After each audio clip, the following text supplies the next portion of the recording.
Assalamu alaykum hörmətli görmənlər. Uyğur Axbarat Mərkəzinin bugünkü xəbərlər proqramımıza xoş gəldiniz. Bugün çarşamba. Tövəndə ekranda xəbərlərimizin təfsilatı olsun.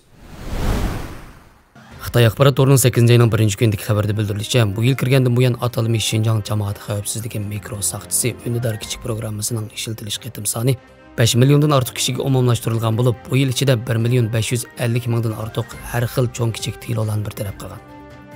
Bu programma 2022 yil 7 ayının 8 kuni Xitoy hukumatining yo'l yo'riqi va atalmış Şinjan Uyg'ur Avtonom rayonluq jamoat xavfsizlik tarmoqining bir tutash o'rlashtirish ostida Sharq Turkiston xalqini har vaqt nazorat qilish va butunlay kontrol ostiga olish maqsadida rasmiy yo'l qo'yilgan bo'lib, Xitoy hukumati bu programmadan foydalanib keng xalq ommasini bevosita kuzatishga paralaydigan va har xil jinoiy ishlar qilmishini eng tez suratda bayqab bir taraf qilishga yordam berdigan. Atalmış Şinjan jamoat xavfsizligi mikro saqchilari Ündidar kichik programmasi yo'l qo'yilgandan buyon jami 88 xil ommaviy bexatarlik hukumat mulozimat turini yo'l qo'ygan bo'lib, buning ichida eng muhim bo'lgan tur cho'ng tipdagi nopos va oila tizimlash mulozimati ekan. Yana bir tur bo'lsa Xitoyning ichki o'lkalarining har qaysi rayonlaridan Sharq Turkistonga ko'chman bo'lib kelgan Xitoy ko'chmanlarining noposini mushu programma orqali bevosita o'tkazishni qulaylashtirishdir tur ekan. Bu programma atalmış Şinjanning barliq nopos ishlarini kontrol qilishga alohida yordam bergan.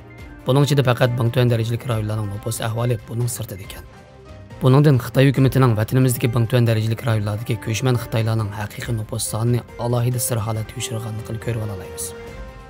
Buningdan boshqa jamoat xavfsizligi mikro saqchilari Ündidar kichik programmasidan foydalanib, aholi kimligi, nopos daftari, sho'pirlik kinishkisi, yo'l xati, doimlik turish kinishkisi va vaqtlik turish guvohnomasi qatorliq 6 xil ommaviy bexatarlik elektronlik guvohnoma miqdorini yo'l qo'ygan bo'lib, bu elektronlik guvohnoma orqali savdo tijorat, bank hisobot va mehmonxona sayohat tekshirish qatorliq 47 xil ahvolda bu yo'l qo'yilgan jamoat xavfsizligi elektronlik guvohnomasi haqiqiy bexatarlik guvohnomasi bilan o'xshash o'rinda kuchga ega bo'ldi ekan.